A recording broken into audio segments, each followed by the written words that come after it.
Good evening, everyone. This is your evening news recap, your nightly news podcast on all the news that I come across throughout the day, giving you my take as somebody who aspires to be a politician in the near future. Hopefully, all you guys are doing wonderful. Hopefully, all you guys are doing well. Today is August 23rd. And it's been a pretty slow day in the news world, as weekends tend to be. We only have like four topics to cover today, so it'll be a quick one. But hopefully, all you guys are doing well. I'm doing pretty all right. It's been a very good weekend for me. So let's get into it. Moving into the Trump administration segment, as we do, the first topic we have today is Trump has halted the construction of an almost finished wind farm on the coast of Rhode Island. The Trump administration has ordered companies to stop construction of a wind farm being built off the coast of Rhode Island. The acting director of the Bureau of Ocean Energy Management, Matthew Gaikona, wrote in a letter to the developers that the government, Holy English, would be halting work on the almost finished project in order to address concerns related to the protection of national security interests within the United States. As we know from his visit to Scotland, Trump hates, windmills, so this isn't shocking. It's stupid though because windmills bring in a lot of energy, especially with coastal winds, which is great for the economy and great for energy. Being such a good businessman, you'd think Trump would be better at, bringing money in, but he seems to be really good at keeping things away that bring in money. I'm not sure how he's plans to spend so much money on Israel's free healthcare when we don't make any here because he's getting rid of all of that. Anyways, moving on into our segment about Washington, D.C., 1,700 National Guard troops are preparing to deploy to two states for crime. This is not about Washington, D.C. I don't know why that's here. Sorry. The Pentagon has confirmed that that 1,700 military troops will be mobilized in 19 states to assist with immigration enforcement. A Defense Department official said the Secretary of Defense has authorized the support through mid-November, but as with any mission, retains the authority to adjust and extend the timeline as needed for any reason for the mission.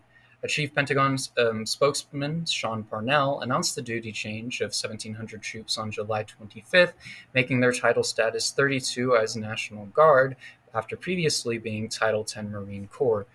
Troops will be deployed in Alabama, Alaska, Florida, Georgia, Idaho, Indiana, Iowa, Louisiana, Missouri, Nebraska, Nevada, Ohio, South Carolina, South Dakota, Texas, Tennessee, Utah, Virginia, and Wyoming.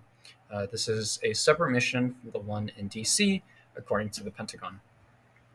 So essentially, it's going to be the National Guard, working like they do in LA, just in a bunch of other states, which is absolute bullshit. ICE is the largest police force, if you will, in the entire country, and they even get more funding than some military branches, and more funding than other countries' entire military combined. They shouldn't need assistance from the U.S. military to enforce what is supposed to be their main objective. It is genuinely so stupid. It is not only a waste of military strength, but it is a waste of taxpayer dollars, and it is a waste of time. And you can clearly see that they don't want to be there. I keep seeing TikToks of these people, and as soon as anyone walks up to them, they instantly ask if they want to talk to their officer and make a complaint. Like instantly, they don't even get asked. They ask them. Like it is so clear, and it looks so clear that they don't even want to be there either. Anyways, moving on to the segment about the files, we have one little topic here today is Virginia Giuffre her family has blasted Trump. The family of Virginia Giuffre have vowed to continue her fight and fundraiser, even though after the fundraiser failed to make a significant amount of money. Giuffre, who took her life in April, was one of the most prominent Epstein victims who claimed she was trafficked at 17 and even to Prince Andrew. On an Instagram post launched by her brothers, they said they plan to create a platform of safety and support for our sister's voice and survivors elsewhere.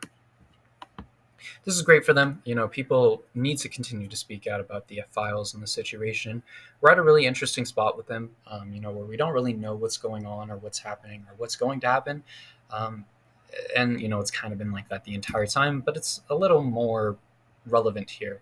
But we need to continue to speak on it. I hope they get as much support as possible, because victims like this should get support and they should speak out, because they are proof that this administration has bad people in it and are connected to bad people in those files. Donald Trump. Anyways, moving on into the other news segments, we have our final topic for tonight, as Kilmar Abrego Garcia says the government is trying to force him to plead guilty or go to Uganda. The federal government is trying to force Kilmar Abrego Garcia to accept a guilty plea deal or be deported to Uganda. This came after he declined an offer to be deported to Costa Rica and remain in jail, along with pleading guilty to human smuggling charges. His attorney said if Abrego Garcia agrees to this, the government would promise to send him to Costa Rica, and the Costa Rican government has informed the United States that they would accept him upon conclusion of the criminal sentence that he may serve in the United States. He has until Monday to accept this deal or essentially be deported to Uganda. Look, we don't know if he's guilty or not, and that's how this legal system works, off of innocence until proven guilty.